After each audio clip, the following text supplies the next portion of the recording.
ఇది ముఖ్యమంత్రి ఇప్పుడున్న ముఖ్యమంత్రి ఇంతకు ముందు పిసిసి అధ్యక్షుడు ఉన్నటువంటి రేవంత్ రెడ్డి ఎలక్షన్లకు ఒక 90 రోజుల ముందు మాట్లాడినటువంటి మాటలు సర్పంచ్ల గురించి మాట్లాడిన మాటలు జర వినండి. సర్పంచులు ఎవరు ఆందోళన చెందాల్సిన అవసరం లేదు. పోరాడి తెచ్చుకున్నాం తెలంగాణ. ఈ నిధులు తెచ్చుకోవడం పెద్ద లెక్కనా? ఎక్కడికక్కడ సర్పంచులకు నేను విజ్ఞప్తి చేస్తున్నా, మీరు పాలక పక్షమా ప్రతిపక్షమా ఏ పక్షమో మేము పట్టించుకోదలుచుకోలేదు. మీరు కష్టాలలో ఉన్నారు. మీరు అప్పులు చేసి గ్రామాలను అభివృద్ధి చేసారు. వేలాది కోట్ల రూపాయల నిధులు మీ బిల్లులు రావాలి. మీకు కాంగ్రెస్ పార్టీ అండగా నిలబడుతుంది. రోడ్ల మీదకి రాండి, మంత్రులను నిలదీయండి. ఇంకా 3-4 నెలలు అయితే ఎలక్షన్లకు వెళ్ళిపోతుంది. ఈ ప్రభుత్వం ఎన్నికల క్షేత్రంలోకి వెళ్ళిన తర్వాత అనా పైసా కూడా మీకు రాదు. ఇవాళ మీరు అప్పులు కట్టడానికి, ఇవాళ తాలి పుస్తకాలు అమ్మడానికి ఉండొచ్చు, రేపు మిత్తి కట్టడానికి కూడా అవి మీ దగ్గర ఉండవు. బిచ్చం ఎత్తుకున్నా ఇచ్చేవాడు దొరకడు. అందుకే ఇవాళ మంత్రులను చొక్కా బట్టి నిలదీయండి, ఎక్కడికక్కడ మంత్రులను అడ్డుకోండి అని చెప్పి సర్పంచులకు నేను విజ్ఞప్తి చేస్తున్నా. యాడ దొరుకుతావు ముఖ్యమంత్రి? బాడీగార్డ్ లేకుండా నువ్వు పొన్నం ప్రభాకర్ యాడ దొరుకుతారు? గల్లాలు వాటి కొట్టేందుకు ఈ ఊర్లకి వెళ్ళి రెడీగా ఉన్నారు. మేము కూడా రెడీగా ఉన్నాం. పిట్టల సంపత్ అమర్ రహే, పిట్టల సంపత్ అమర్ రహే, పిట్టల సంపత్ అమర్ రహే. మాజీ సర్పంచ్ పెండింగ్ బిల్ వెంటనే మాజీ సర్పంచ్ పెండింగ్ బిల్ వెంటనే విడుదల చేయాలి. మాజీ సర్పంచ్ కుటుంబాలను వెంటనే ఆదుకోవాలి. నువ్వే చెప్పినావు అప్పుల పాలవుతున్నారు, పుస్తెల్తాళ్ళు అమ్ముకున్నారు ఇవన్నీ అని. క్షేత్రస్థాయిలో వచ్చే వరకు కార్యదర్శులు, ఎంపీడీఓలు వీళ్ళందరూ ఏమేమి రాజకీయాలు చేస్తున్నారో ఇప్పుడు పెద్ద మనిషి చెప్పిండినే. నా కొడుకు నీతివంతంగా నడపాలే గ్రామాన్ని, అవినీతిపరుడు కావద్దు అని చెప్పిండు కదా. నువ్వు చెప్పినావు మా ప్రభుత్వం రాగానే వెంటనే ఇస్తాము, గల్లాలు పట్టుండ్రి, అడ్డుకోండ్రి అని చెప్పని. ఇప్పుడు యాడనే మరి గన్మెన్లు పెట్టుకొని ఎవరి ఇళ్ళల్లో వాళ్ళు వండుకుంటూ సెక్యూరిటీ పెద్ద పెట్టుకొని ఉంటారు కదా. ఇప్పుడు ఎవరిని దన్నాలి? ఎవరు మేము మెడలలో చెప్పులు వేయాలి? జనాలు చెప్పండి. ఈ కుటుంబం ఇప్పుడు బాధ్యత ఎవరిది? నీది కాదా? నిన్ను నమ్మలేదా? నిన్ను నమ్మి సర్పంచులు వీళ్ళందరూ ఇటువంటి వాళ్ళందరూ నీకు సపోర్ట్ చేసి ఓట్లు వేసిన వాళ్ళే కదా. మరి వీళ్ళ బిల్లులు రావాలనా లేదా? ఓడ దాటేదాకా ఓడమల్లన్న, ఓడ దాటినాక బోడమల్లన్న అంటే పర్ఫెక్ట్ నువ్వు సూట్ అవుతావు రేవంత్ రెడ్డి. అధికారం వచ్చే వరకు నువ్వు అధికారం కాడికి పోయి కూర్చున్నావు. ఆ అధికారం కాడికి పోయి కూర్చున్న తర్వాత ఇగో వీళ్ళని పట్టించుకుంటావు. వీళ్ళు అనాథల ఇల్లు. ఇప్పుడు ప్రజలు కూడా చెప్తున్నారు మొత్తం అగో తిడుతున్నారు జనం. యో నీ మీద నీకెంత మంచి పేరున్నదో జనం చెప్తున్నారు కదా. ఇంకొక సావు సావకుండా ఉండాలంటే నీ క్యాబినెట్ మీటింగ్లు సమ్మక కాడికో ఇక్కడ పోతాడా షోపు టప్పులు చేసే మీటింగ్లు కాదు. నువ్వు నీ క్యాబినెట్ మీటింగ్ తెలుసుకుంటే ఇప్పుడు ఈ ఊరికి రా, ఇక్కడికి వచ్చి ఇక్కడ నీ క్యాబినెట్ మీటింగ్ పెట్టు. వీళ్ళ ఇంటి ముంగట క్యాబినెట్ మీటింగ్ పెట్టు. ఇక్కడ వీళ్ళే పెడతారు. ఈ 10 రోజుల లోపల క్యాబినెట్ మీటింగ్లు పెట్టి మొత్తం సర్పంచ్ల సంఘాలను, గత సర్పంచ్ అందరిని ఇడికి పిలిచిన తర్వాత ఏం పెండింగ్ బిల్ చేస్తావో ఇది ఆఖరి ఆత్మహత్య కావాలని చెప్పి నీళ్ళు మొత్తం మంత్రులందరూ రాండ్రి, సోయిన్ వాళ్ళందరూ వచ్చి ఇక్కడ కూర్చొని పెట్టి క్యాబినెట్ మీటింగ్లు పెట్టి వీళ్ళ బిల్లులు వెంటనే ఎన్ని రోజులలో ఇస్తావు? వారం రోజులు ఇస్తావా, 10 రోజులు ఇస్తావా? నువ్వు స్పష్టత చేయి. మేము కూడా హైదరాబాద్లో మీటింగ్ పెడతాం. ఇక హైదరాబాద్లో పెడతాం, పెద్దలతో పెడతాం, కూర్చుంటాం, సమాజం మొత్తం తెలియపే ప్రయత్నం చేస్తాం. మీరు కూడా పెట్టినాడు, మీరు కూడా దయచేసి నువ్వు కూడా వచ్చి మాట్లాడాలి, సంతోష్ ఆడికి వచ్చి మాట్లాడాలి. ఇంత ముందు చనిపోయినటువంటి కుటుంబాలను కూడా సర్పంచ్ కుటుంబాలను తీసుకొచ్చి అక్కడ పెట్టినాము, మీటింగ్లు పెట్టినాం, సమాజానికి తెలియపే ప్రయత్నం చేసినాం. నువ్వు చూడు బీటెక్ ఎంత కష్టపడితే బీటెక్ చదివించిండో. ఇప్పుడు కొడుకు అనాథైండు, బిడ్డ అనాథైంది, భార్య అనాథైంది. తెలంగాణ కుటుంబాన్ని నీ కుటుంబం అనుకొని మీరు మంత్రులు, ముఖ్యమంత్రి కనుక అనుకునేది ఉంటే ఈ దుస్థితి తెలంగాణకు ఉండదు. దయచేసి మీకు ఆ జ్ఞానోదయం రావాలి. మీ నెత్తిల మూసి బారుతున్నది, ఒక్కొక్క నెత్తిల ఆ మూసి కడుక్కుంటే ఆ మూసి ప్రక్షాళన జరగదో భగవంతుని కెరక. కానీ మీ నెత్తిలో ఏమైనా సాఫ్ ఉండేది ఉంటే ఇటువంటి ఆత్మహత్యలు తెలంగాణలో జరిగాయి. ఉరి పోసుకున్నాడు చూడు ముందే అంటే బాధ, ఎంత బాధలుండి మెట్రో రైళ్లకు మూసీల గురించి పైసలు కావాలని ఢిల్లీ పోతున్నాడు. సర్పంచులు ఊర్లలో శవాలై పాడేలు మూసకాడికి వచ్చింది. ఇక్కడ మొత్తము మంత్రులు కూడా ఎంత బాధ్యతారాహితంగా ఉన్నారంటే ఎవ్వనికి వాళ్ళ షోకులు, పొద్దున్న లేస్తే కబ్జాలు, భూమి దందాలు, రియల్ ఎస్టేట్ మాఫియాలు, కాలేజీల దగ్గర పైసలు ఎట్లా తీసుకుందామా, ఇసుక దందాలు చేద్దామా, ఏ హాస్పిటల్ దగ్గర ఎన్ని పైసలు తీద్దాము. ఆఖరికి యువకుడు చెప్తానే ఉన్నాడు, వాకింగ్ చేసే టైం ఉంటుంది మంత్రికి. పొన్నం ప్రభాకర్ గారు చాలా డైలాగ్ కొట్టినావు, నువ్వు కూడా మస్తు కొట్టినావు. సర్పంచ్ల మీటింగ్ నువ్వు కూడా వచ్చినావు. మేము రాగానే ఇట్లా చిటికెలేసి చెప్పినావు కదా. ఇలా నీ నియోజకవర్గంలో ఒక సర్పంచ్గా 10 సంవత్సరాలు చేసినటువంటి వ్యక్తికి నువ్వు అప్పులు మీరు మీరు చేయబట్టి అప్పులైనరు, మీ రాజకీయ వ్యవస్థ చేయబట్టి అప్పుల పాలయ్యి ఇలా ఆత్మహత్య చేసుకునే కాడికి వచ్చింది కదా. దీనికి బాధ్యత సర్వం వీళ్ళు. ఇది ప్రభుత్వం చేసినటువంటి హత్య. ప్రతి సర్పంచ్ ఇప్పటిదాకా అయింది కదా, 100 మంది. మనం మస్తు చాలా జాగాలలో పోయినాం, జనానికి కూడా చెప్పే ప్రయత్నం చేసినాం. ఆ జనానికి కూడా ఏంటంటే నేను ఈ శవం సాక్షిగా పైసలు తీసుకొని మందు దాగి మటన్ ముక్కలకు చికెన్ ముక్కలకు మీరు ఓట్లు అమ్ముకోకండి దయచేసి. సర్వనాశనం అవుతుంది కుటుంబాలు, సర్వనాశనం. తెలంగాణ సమాజం కూడా 1200 మంది ఆత్మహత్య బలిదానాలు చేసుకునేది ఏంటంటే ఇటువంటి యువకులకు నౌకలు రావాలి, సర్పంచులు గౌరవపూరితంగా బతకాలి, వీళ్ళ భవిష్యత్తు బ్రహ్మాండంగా ఉండాలి. ఇటువంటిది కాకుండా ఇలా బడులు బంద్ చేస్తున్నాడు. ఇంకెన్ని శవాల మోసి యాస్టకొస్తున్నది ఈ శవాలంతా. తెలంగాణ మీద సోయిలేనటువంటి జనాలు మొత్తం వచ్చి ఇట్లా ఈ రాజకీయ వ్యవస్థను మొత్తం సర్వనాశనం చేసి అసలు ఎవరన్నా సర్పంచ్ నిలబడాలంటే భయపడే కాడికి వచ్చింది.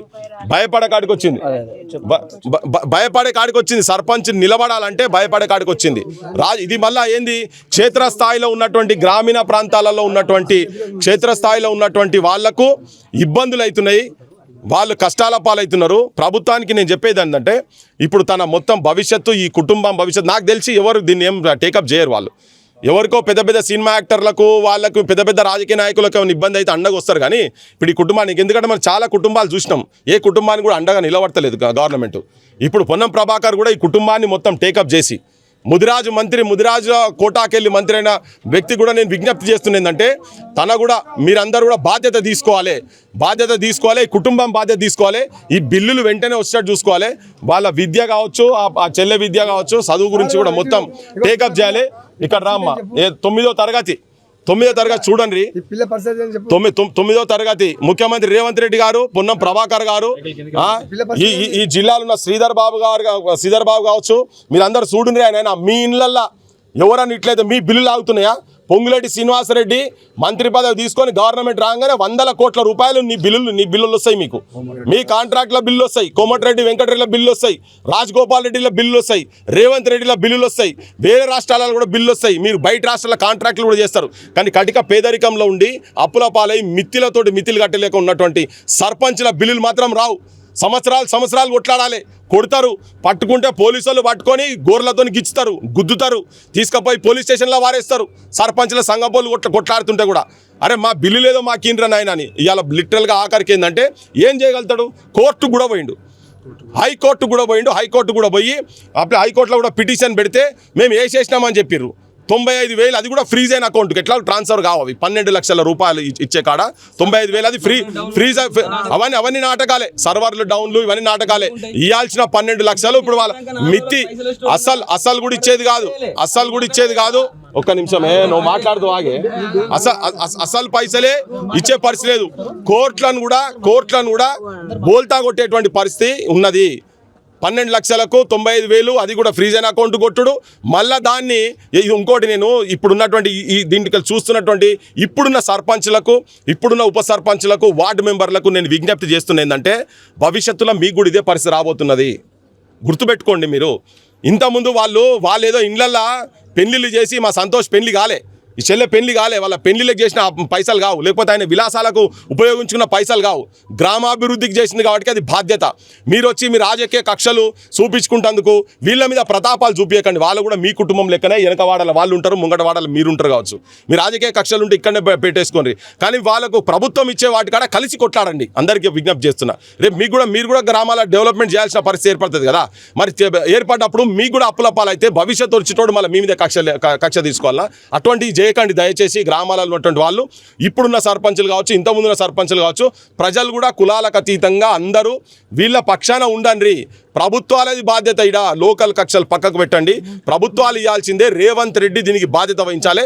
ఆపోజిషన్ పార్టీ వాళ్ళకు కూడా చెప్తున్న విజ్ఞప్తి, మీ కాలంలో ఉన్నటువంటి బిల్లులు కూడా ఇప్పటిదాకా ఆగినాయి కదా, మీరు కూడా రోడ్ల మీదకి వచ్చి మీ ఎమ్మెల్యేలు వీళ్ళ దగ్గరకు వచ్చి సంఘీభావం కాదు కానీ మీ ఎమ్మెల్యేలు మీ ఎంపీలు రోడ్ల మీదకి వచ్చి వీళ్ళ బిల్లులు వచ్చేదాకా మీ అసెంబ్లీలో కూర్చోండి, గాంధీ బొమ్మ కాడ కూర్చోండి, అజిటేషన్ చేయండి, అంబేద్కర్ విగ్రహం దగ్గర వచ్చి కూర్చోండి. మీ దగ్గర ఉన్నటువంటి ఈ సర్పంచ్ల సంఘాలను కూడా కాదు, మీరు వచ్చి కూర్చోాలి. మీకు ఓట్లు వేసింది ఈ జనాన్ని కాపాడేందుకు, మీరు విలాసవంతమైన జీవితాలు గడిపేటందుకు కాదు.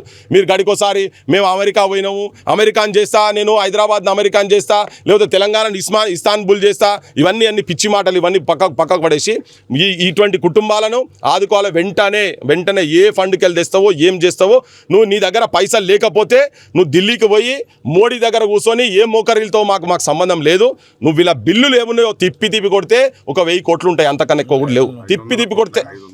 తిప్పి కొడితే మొత్తం అంతకన్నా ఎక్కువనైతే ఉండయి. నువ్వు ఏం చేసినా ఎన్ని రకాలుగా చూసినా కానీ ఉండయి. వాళ్ళు ఆల్రెడీ మిత్తిలు వాళ్ళ మీద పడ్డాయి. ఇప్పుడు 12 లక్షలకు ఎవడన్నా నేను అడుగుతున్నా, ఒక 5 సంవత్సరాలు అయితే డబల్ అవుతాయి కదా, అయితే కదా. ఇప్పుడు 24 లక్షలు 20 లక్షలు డైరెక్ట్ ఇవ్వాల్సిన పరిస్థితి. అయినా వాళ్ళకి అసలు ఇవ్వమని చెప్పని.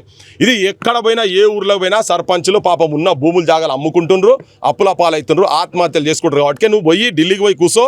నువ్వు చాలా భూములు అమ్మేసి పెద్ద వస్తాదులకు ఇస్తున్నావు కదా, ఇండ్లు ఊలగొట్టి పెద్ద వాళ్ళకి ఇస్తున్నావు కదా.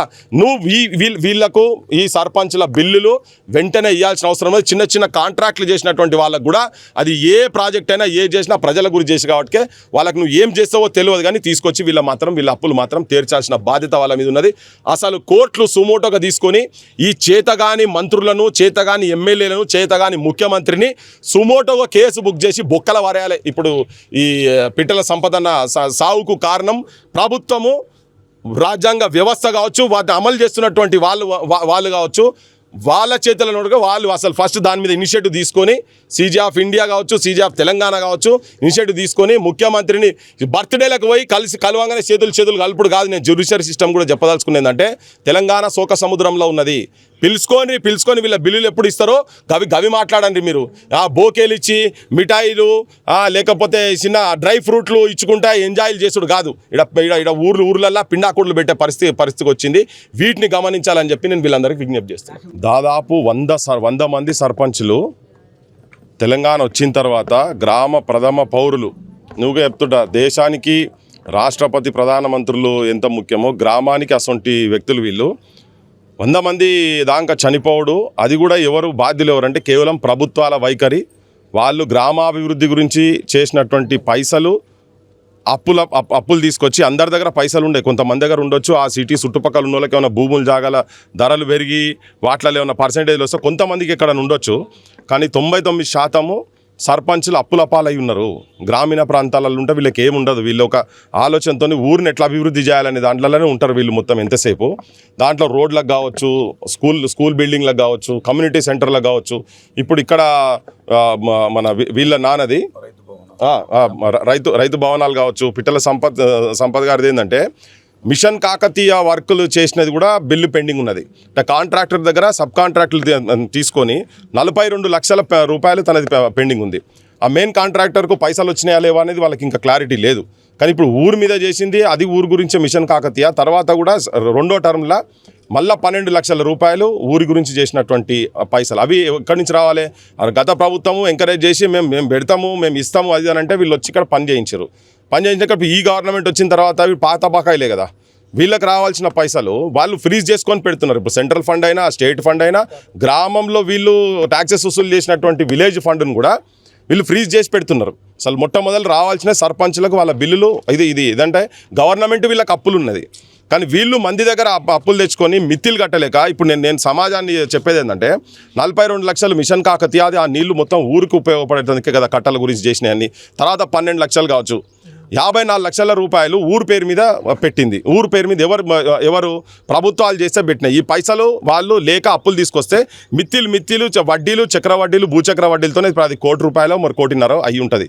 ఇప్పుడు తన ఆల్రెడీ 2019 తర్వాత ఎలక్షన్లప్పటికీ అప్పులు మొత్తం మీద పడి మెడకాయ దానికి వచ్చే వరకు 3 ఎకరాలు అమ్ముకున్నాడు. మంచి సాగు చేసే భూమి 3 ఎకరాలు ఆల్రెడీ అమ్ముకున్నాడు. అంతే కదా, 3 ఎకరాలు అమ్ముకున్నాడు. ఇంకా అరాకొర ఉన్నది, ఒక బిడ్డ ఉన్నది, కొడుకున్నది, బీటెక్ చేస్తున్నాడు. ఆర్టిఫిషియల్ ఇంటెలిజెన్స్ అసలు తన ఎక్కడో అమెరికాలకో లండన్లకో పోయి పై చదువులు చదివేటానికి అక్కడ దాకా పోవాల్సిన పిల్లగాడు ఎక్కడ మామూలు స్కూల్లో కిడ్స్లో, మళ్ళీ అది కూడా కిడ్స్లో చదువుతున్నాడు. ఇవాళ కుటుంబాలకు సర్పంచ్ల కుటుంబాలు చాలా దయనీయమైన పరిస్థితిలో ఉన్నాయి తెలంగాణ మొత్తంలో. ఇది మొత్తం రాజకీయ వ్యవస్థ. ఇప్పుడు పొద్దున్న లేస్తే మన ఇప్పుడున్నటువంటి ముఖ్యమంత్రి పోయిన ముఖ్యమంత్రి ఏం చేయలేదు కనుక నేను రాగానే నేను వెంటనే మొత్తం వీళ్ళందరి సర్పంచ్ల బిల్లులు ఇస్తా అని చెప్పి మనం కూడా చాలా చచ్చిపోయిన వాళ్ళ దగ్గర పోయినాం. వాళ్ళ సంఘపోలతో కూడా మనం కూర్చొని హైదరాబాద్లో ధర్నాలు చేసిండ్రు, తర్వాత ప్రెస్ మీట్లు పెట్టినాం, రౌండ్ టేబుల్ పెట్టి సావొద్దు, మీకు ఇక ముందు చచ్చిపోతే మాత్రం మీకు పాడకు కోడిని కట్టినట్టు రేవంత్ రెడ్డి బొమ్మ పెట్టి కడతాం కూడా అని కూడా ఇట్లా కూడా చెప్పిన తర్వాత కూడా వీళ్ళ మీటింగ్లలోకి వచ్చి లాస్ట్ టైం సర్పంచ్ల సపోర్ట్ గురించి రేవంత్ రెడ్డి కూడా రాగానే మేము వెంటనే మీ పైసలు మాత్రం ఇచ్చేసేస్తాము, ఎవరు ఆత్మహత్యలు చేసుకోవద్దు, ఎవరు అప్పుల పాలు కావద్దు, ఇవన్నీ ముచ్చట్లు చెప్పిండు. కానీ వచ్చిన తర్వాత ఇప్పుడు 2.5 సంవత్సరాలు దాటింది. 2.5 సంవత్సరాలు దాటిన తర్వాత కూడా ఇంకా ఆత్మహత్యలు తెలంగాణలో పోతున్నాయి. ఇది ఒకటి కాదు, ఇప్పుడు జరిగినాయి చాలా. ఇక సీరియస్ నడుస్తుంది. ఇక ఒత్తిడి రాగానే వీళ్ళు ఇస్తారు కావచ్చు అని ఇన్ని రోజులు వెయిట్ చేశారు. మొన్నటిదానికి ఎలక్షన్స్ అయితే కదా, కాగానే ఆ ఫండ్ వస్తుంది, సెంట్రల్ ఫండ్ వస్తుంది, ఫైనాన్స్ ఫండ్ వస్తుంది, 15 ఫైనాన్స్ ఫండ్ వస్తుంది, ఇదంతా అనుకున్నారు. ఇప్పుడు తీరా వచ్చిన తర్వాత ఆ పైసలను కూడా ఫ్రీజ్ చేసి ప్రతి పైసలకి ఇంటి ట్యాక్స్ కడితే కూడా ముఖ్యమంత్రి వాడుకుంటుండు. రోడ్డు మీద ఏది జరిగినా, ఊరికి సంబంధించిన ఏది జరిగినా కానీ వాళ్ళు వాడుకుంటారు. వీళ్ళకు గ్రామానికి రావాల్సిన పైసలు కూడా ప్రభుత్వాలు వాడుకుంటాయి. ఈ అప్పులలో కూడా ప్రజలు కూడా చెప్తున్నా, ఇప్పుడు ఈ శవం సాక్షి సంపత్ గారి శవం సాక్షి చెప్తున్నా, పైసలు తీసుకొని ఓట్లేస్తే వీళ్ళు కూడా ఇప్పుడేంది 500 1000కో ఓట్లు వేస్తున్నారు, జనాలు కూడా అట్నే వేస్తున్నారు. ముంగటోడు అసలు సర్పంచ్లో వీళ్ళ దగ్గర ఏమున్నది, ఎన్ని పైసలు ఖర్చు పెడతాడు? ఇదే కథ కాడికి 500 1000 చేసుకుంటే అప్పుల పాలవుతున్నారు. మొత్తము జనాలు అప్పుల పాలవుతున్నారు. యాడికెళ్ళి వస్తాయి అబ్బా, భూములు జాగాలు అమ్ముకొని పిల్లలు అనాథలయ్యే పరిస్థితికి వచ్చింది. జనం కూడా ఇప్పుడు ఏ రాజకీయ నాయకుడిని అడిగే పరిస్థితి లేదు. ఇప్పుడు నిన్నటి నుంచి ఇక్కడికి ఎవరిని రానియొద్దు, ఈ సాగు కాడికి ఎవరు రానియొద్దని చేస్తున్న ప్రయత్నమే. కానీ మరి ఇక్కడ వచ్చి ఈ కుటుంబాలను వీళ్ళకి ఎట్లా బిల్లులు వస్తాయి, ఏం సంగతి ఏందనేది ఆలోచన చేయాలి కదా. హైదరాబాద్లో మూసీ ప్రక్షాళన, ఏం మూసీ ప్రక్షాళన చేస్తారా మీరు? మూసీ ప్రక్షాళన అని చెప్పని ఒక నిమిషం మాట్లాడుతున్నా, మన చెప్తున్నా అదే చెప్తున్నా నేను చెప్తున్నా తమ్ముడు, అదే చెప్తున్నా. మూసీ ప్రక్షాళన చేసేందుకు కలెక్టర్ ద్వారా అవార్డు తీసుకున్నటువంటి సర్పంచ్ తెలంగాణలో ఆత్మహత్య చేసుకునే పరిస్థితి. 2000 సంవత్సరంలో ఇల్లు కట్టిండట. 2000 సంవత్సరంలో 2014లో సర్పంచ్ అయిండు, 14 నుంచి 24 వరకు సర్పంచ్ అయిండు. కానీ నీతిగా బతికిండు, అప్పుల పాలైండు. గవర్నమెంట్ ఊరికి అభివృద్ధి చేసినటువంటి పైసలు ఇయ్యక ఇవాళ ఆత్మహత్య చేసుకొని చచ్చిపోయిండు. రేవంత్ రెడ్డి గారు ఇప్పుడు నువ్వు ఇచ్చిన గిఫ్ట్ వీళ్ళకి ఏంటంటే, ఈ ఇల్లు అనాథల పాలైంది, చచ్చిపోయే కాడికి వచ్చింది, ఇండ్లల్లా అకాలంగా పాడేలు మోసే కాడికి పరిస్థితికి వచ్చింది. ఇగో చూడుర్రి, జనమంతా చూడుర్రి, ఈ సర్పంచ్ అవార్డులు తీసుకున్నటువంటి సర్పంచ్ ఇంట్లో శోక సముద్రం అయ్యింది. మైకులు కొద్దిగా కింది కానీ చూపిండ్రు. ఇగో ఇది తెలంగాణలో ఉన్నటువంటి సర్పంచ్ల దుస్థితి. ఇగో ఇంట్లో చూడు, నువ్వే చెప్పినావు అన్ని అమ్ముకుంటారు, పుస్తెల్తాళ్ళు అమ్ముకుంటారు, అది అని చెప్పినావు కదా, భూములు జాగాలు అమ్ముకుంటారని. నీ గవర్నమెంట్ ఇచ్చినా కూడా అమ్ముకొని ఇవాళ అనాథల పాలు చేసినావు. కుటుంబాల పరిస్థితి అనాథల పాలు చేసినావు రేవంత్ రెడ్డి.